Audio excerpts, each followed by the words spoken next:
Hey everybody, welcome to Two Comic Book Dudes. Tonight, CBTV Talk, we talk about the Expanse. Because it's expensive. Expanse. The expanse of space, the expanse of mankind across the universe, I don't know, the expanse of this story, because it's Yeah, big. the expanse of Um, our solar system, basically. yeah, That's it's, where it's we're pretty at. cool. So we're talking about a sci-fi show, a new sci-fi show in more than one way with SyFy.com or SyFy the channel, sorry, Yeah. and as well as a sci-fi science fiction series. So um, this is a series based on a book series that was created by uh, James S.A. which is actually a pen name for Daniel Abraham and Ty Frank, the two guys who are the writers behind James S.A. So they wrote their books with Leviathan Wakes, first being printed in 2011, and then it looks like they've pretty much put out a book a year since then, always in June. They have their number 6 book coming out June of 2016, and then they have plans for 3 more books. So, at all total, according to what they have out there on their website, they have 9 books in this series. So, we're talking about Game of Thrones being what, 4 seasons now, 5 seasons. 5. So the 5th season's like wrapping up now, right? No, fifth season's already done, so they're Oh, okay. So they're starting, going getting ready to six. launch 6. So yeah, so and that's like a 9 book series as well, right? Five in Sword of Fire and Ice, He, and then he's 4. still writing the books. Yeah. So this is the same kind of thing. They've got 6 books out already that they're basing the series on, and this first season seems to kind of go along with book 1, although there's some smattering of stuff from book 2. Um, so it's not going to be a direct correlation, just like reading Walking Dead comics and watching the Walking Dead show. It's not going to be an exact one for one. The basic Right. storyline will probably be similar, but got to mix things up for TV, make it cool. So um, the one neat thing about this show, I was watching some clips, and we'll get to talking about the show here in a minute. But I was watching some clips with the 2 writers, and they were talking about when they first were involved in the production of this show. They brought the authors into the writers' room, and they were like, "You're crazy to bring authors into the writers' room. They're just going to fight you on every single decision." Mm-hmm. And the authors were like, "This is great because we got to work with the writers of the show and help keep things true enough to the story, but still help make it an interesting TV show." So I thought that was really cool that they're involved and not like iron fisting the whole thing, but they're still keeping Right. everybody on track. So pretty neat. But this first episode definitely a big one. Season 1, episode 1. It's called Dulcinea, and looking over the season, there's 10 episodes. It looks like that have been ordered for this first season, with the pilot launching last night, and then the new episode 2 coming out tonight, Tuesday Yeah, night. it's still Um, on right now. yep, it's on right now. So if you're watching us, you're missing it. But you can always go to SyFy.com and watch the episode after it airs.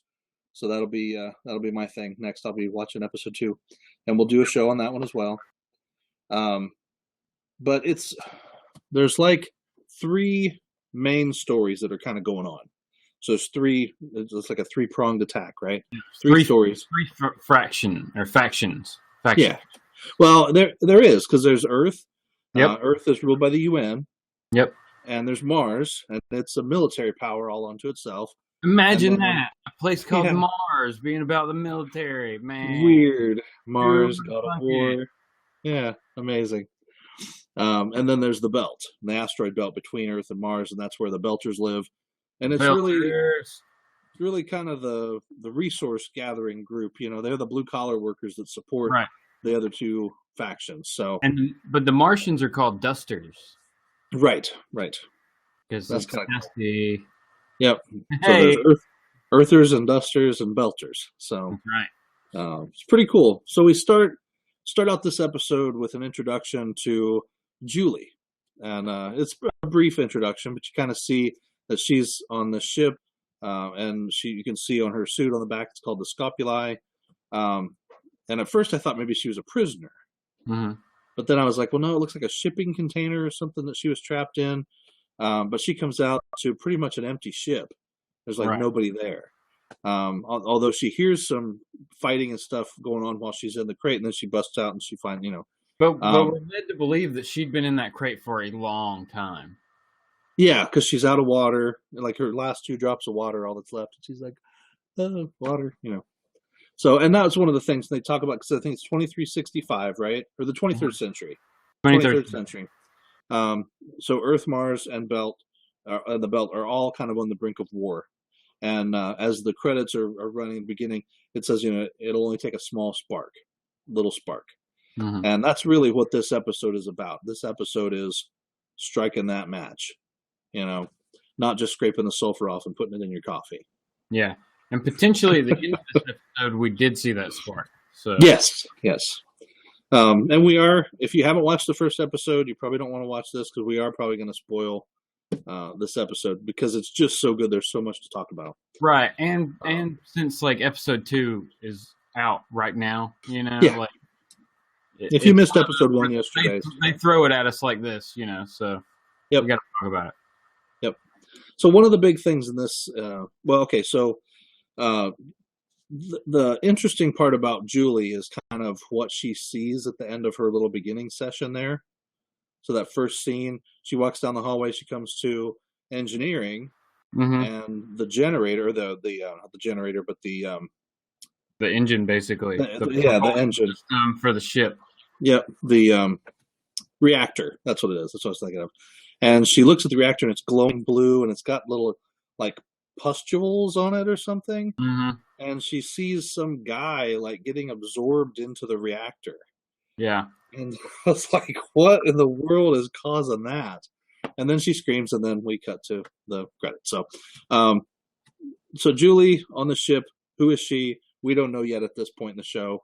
We find out fairly soon who she is in this episode. Mm-hmm. So we cut to the Belt, Sirius Space Station, and Detective Miller, who's one of the main characters of this series, played by Thomas Jane. Thomas Jane. Like, that's awesome. I like him. The Punisher in space. I was just hoping for like a skull somewhere. To show up, That would have been cool. Could have been on his lighter, or right.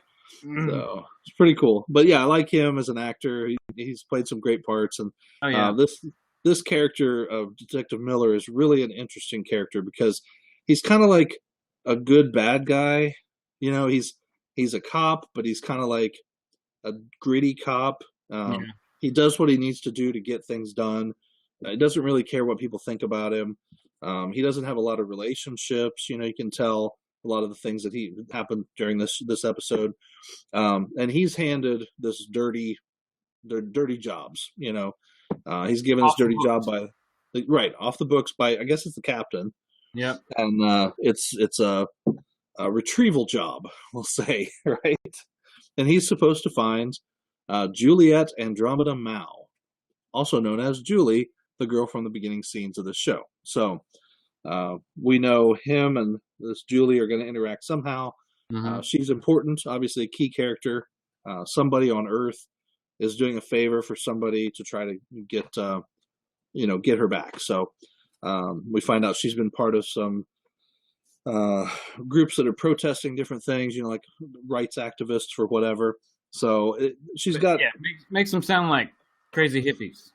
Right. So it's interesting. But I thought that first scene was interesting. So he's got this partner, Havelock, who his partner's from Earth. He's an Earther. But Miller is a Belcher. He grew up on Sirius or in the Belt. And he's seen by some people as a traitor to his own people. So that was interesting. Mm-hmm. But then other people, he's definitely seen as a helper.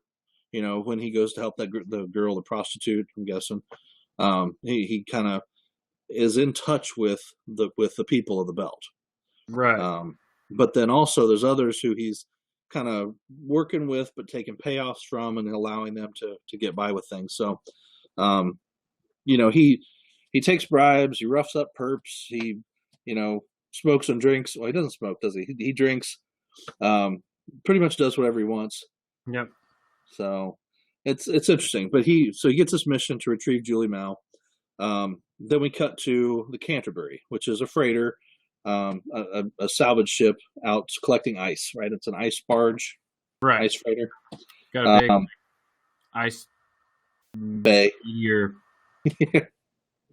So, we hear at the beginning that water and oxygen are the commodities. Gold is really no longer worth anything compared to water and oxygen. So, right.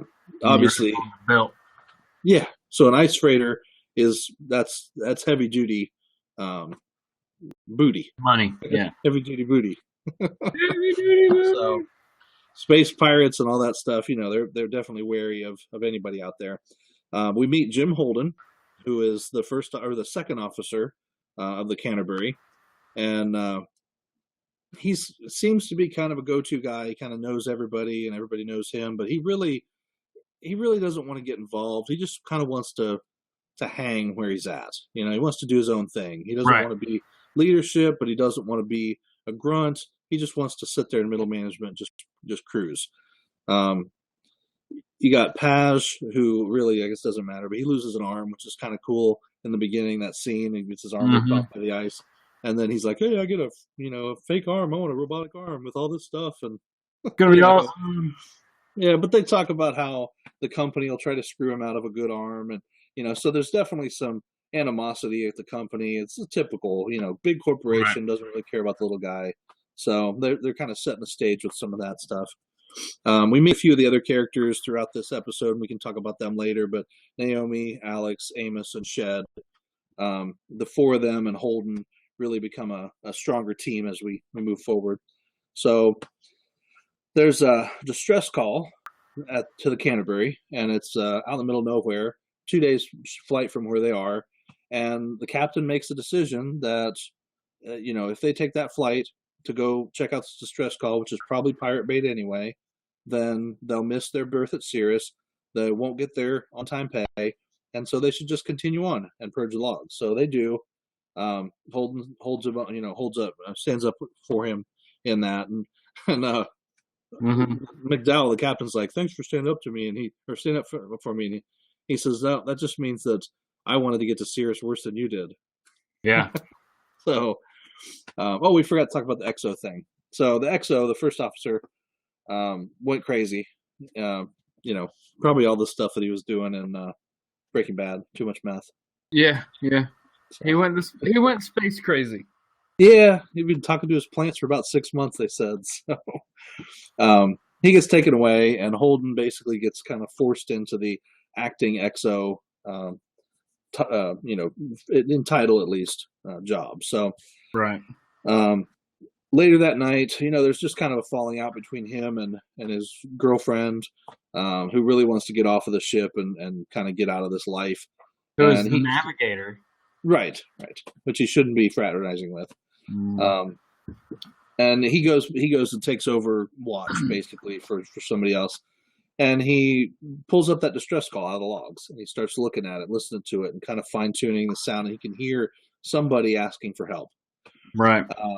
So, being the good guy that he is, because deep down he is a good guy, just kind of like Detective Miller is a good guy at heart. Right. He logs the call with HQ, which he shouldn't have done because the captain told him not to. But because of that, now they're obligated to go and check it out. So that'll be happening here shortly. So then those are two pieces of the three prongs. The third prong is Earth. And we have Christian Arasavala. She is the UN Deputy Undersecretary. So she's like, there's the leader of the free world, the leader of Earth, the next in line, and her. So she's like, two from being in like the ruler of Earth. She is definitely a no-nonsense, powerful woman. They kind of show the lighter side of her with her family and playing with her grandson and talking with her husband, but then she goes to a black site and interrogates a prisoner, but that all sets the stage because this guy was a Belcher. You could tell because they have the scene with Detective Miller in the bar where he's talking about the different characters, different people, and what's wrong with them. And then there's one guy's really tall and lanky, and it's because he grew up in 0G.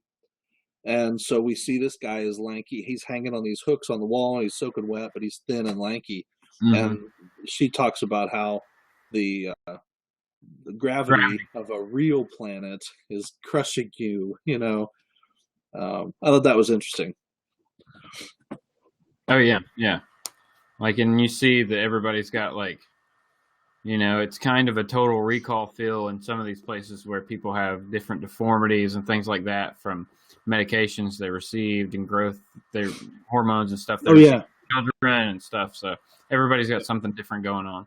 Yeah, that was kind of neat. I thought that was an interesting little throw in there. You have the Belchers are kind of like the outcasts from the two worlds. I mean, they're the workers, but they're also the downtrodden. They're not, they're definitely not the ones given the best of everything. Right. So yeah, definitely the worker class. Yeah, for sure. So we do find out though that guy that she's interrogating was part of the OPA terrorist group. Now we don't know what OPA is yet, but we'll find out what that is. And she does. She does talk about how he was found with illegal contraband stealth technology. Right. Very interesting. So, and they're just trying to find out why did he have it? What was he doing with it? And he won't talk. So, yeah. So then back on. So we go back to Canterbury, and they have to go now and check out the distress call. So they do that flip and burn, and that's really cool. So they're hurtling along in the ship, and the ship has to flip even while it's moving forward. Flip it around, and then they have to thrust to stop and reverse. Right. And that's really cool. So they all have to, strap into these chairs and put in mouth guards and pump some crap into their veins to keep them from dying from the G-force of that whole spin. And so that was really cool. Very well done. I like that. They make it there. They get within, 50,000 kilometers, and then they take the Knight out. And the Knight is a shuttle. They get to Scopuli, and they're still, we don't really have to go. Nobody will know we didn't go there. And Holden's like, we better go. So they go in. Holden and Naomi go in first. And they bring anybody. I think it's just the two of them first, right?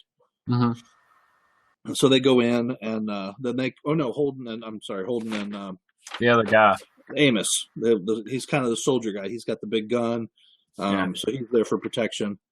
And they go into the Scopuli, and they're looking around, and they see a big giant hole in the wall, and wonder what happened to that. And he says it was probably a breaching charge.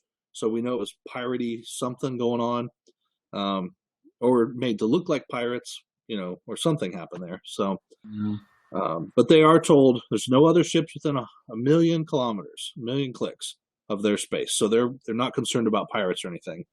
Right. They're looking around. They find a transmitter that was transmitting the beacon because everything else is turned off. And they know it wasn't pirates because the reactor's still intact, all the electronics are still intact, but there's nobody in this freighter. Then all of a sudden the ship appears out of nowhere. And so we know, we assume stealth technology. And that's kind of what's inferred. And Naomi mentions that, I think, too. So then we cut back to Cirrus and Vargas, the slumlord, that whole thing. It just shows another aspect of Detective Miller and the fact that he really is out to protect the people. Right. He'll take his bribes, he'll do certain things, but when somebody gets hurt, especially a kid, he's going to take it out.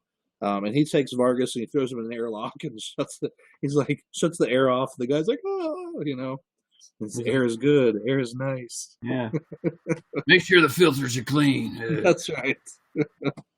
So, he's got a soft side, but he's got a hard side too, and so I think that's good. I like that character.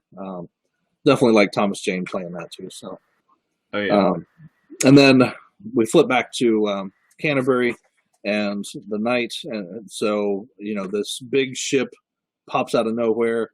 And of course, you're thinking, I was anyway, Martian, military, big monster ship. Launches missiles at them. The Knight, zips around the asteroid to try to outrun the missiles or run them into the thing. The missiles shoot right past and go straight for the Canterbury. Yep. And yeah, so they say it's Mars. So yeah. That's what. Well, I don't think they know exactly. I think they're just assuming who could have that kind of technology. Martians, that or Mars would have that technology. I mean, but I would assume that they'd be able to. Once the ship showed up, they would know what the design was from their sensors and things. Maybe. I think they were all still. Oh, it's a Martian ship. We can read its design because we're in space. Yeah. It's hard to. I think there's still some of it's speculation. We don't really know for sure. True. They're all freaking out because they're like, "Oh, ship run!" Right. So. But that's what I'm saying is I think that's going to be the spark to start the war. Yep. Because it's like the value of what was destroyed. Yeah, it's a little more than a spark. It's more like a nuclear explosion that wipes out the ship in the end. So the Canterbury is no more. The Knight is left out in the middle of nowhere, alone, and definitely not ship shape enough to make it back to Sirius, which is a long way to go. So we don't know what's going to happen because that ship's still there, and they're on the other side of the asteroid from it. So right. We'll find out what happens. We've got some cool characters: Detective Miller, Jim Holden, and Christian Arasarala. So those are our three main people, and then Julie, which we haven't seen anything more of her. We don't know where she is. We know she was on the ship at the beginning, but they don't find her when they scan the ship when they get there. So I don't know. It's pretty cool. My thing though is did the hull breach in the ship happen before or after? Right, because that's walking around in there without a suit on. Yeah. So we don't know what happened between the intro piece and when the Knight gets to Scopuli. Right. We don't know what happened. So yeah, she could have gotten pulled out already. The Mars ship could have been waiting and have her on board. Something happens because we know from some of the scenes we've seen that they end up on another ship. So yeah, it's going to get bigger from here. We thought this was big. This is cool. There's a bunch of stuff going on, all these explosions, everybody dying, and that's just the small spark that starts the whole thing. So it's cool. I like it. Yeah, definitely a good. So far I'm really liking it. I like the characters. The woman who plays Thomas Jane's boss. Yes. She's been in a lot of stuff, and I can't remember any of it now, but she's really good. Let's see. I'll look her up real quick. Can't remember her name. Well, I can't remember her name. But yeah, she's really good. And overall, I thought everybody did a good job, especially this intro to this universe, and excited to see more. I'm excited to see Mars and what's going on there, and see Earth and what's changed, in 200 years or so. 300 years. Yeah, definitely. The other character, of course, Thomas Jane's one of the big character. Stephen Strait plays Holden, and you might know him from Sky High, 10,000 BC. He played in The Covenant. He's got some other TV shows. He was on Magic City back in 2012, 2013. So definitely he's been around. He's been on Revenge a couple episodes. He's got some upcoming shows as well, but cool. He's been around. Sherry Agdashlu, who is Christian Avasarala, she's been on a lot of stuff. She's very recognizable face and voice. She played in The Lake House, played in House of Sand and Fog, played in X-Men: The Last Stand. Okay. So definitely somebody who is recognizable, which is cool. I think that's one thing with this show is SyFy has stepped up their production value for this show. It's very reminiscent of what they've done with Continuum, which is a great show, very very well done, and in its fifth season now. Yeah. So I hope this show continues. I know SyFy's not had the best of luck with series here for the last few years. We get some good ones like Dominion. We thought Dominion was going to be awesome. Canceled after first season. Yep. Some of the other ones that I'm hoping they pick up again, like 12 Monkeys. First season was really, really cool. So we'll see. We'll see if SyFy's got a winner on their hands. I like it so far. Episode 1 was awesome. I'll be watching episode 2. We got The Colonies coming out, right? Yep. Is that another SyFy? The Colony. No, I think that's it's a different station network. Okay. So, but still another cool looking series. So we'll be talking about that one when it comes out as well. Yep. So that's it. Well, if you've got questions, comments, whatever, like, share, subscribe, leave us some comments about the show. Let us know if you watched it, if you didn't watch it, if you're interested. You can go to syfy.com and watch the episodes. As long as your cable provider, is synced up with them, I guess you can register and then watch it. So that was kind of cool. I was able to do that.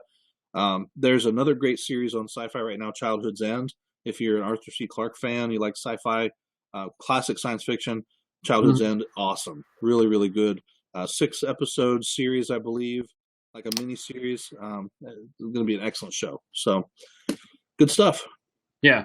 In the comments below, let us know what other sci-fi show you have, what other sci-fi show do you think this feels like? Yeah, that's what good. You compare it to so far. Let us know. It's cool stuff. All right, and we'll see you when we do Expanse 2, right? Second episode. Yep. Yeah. All right. Thanks for watching. Thanks, everybody. Have a good one.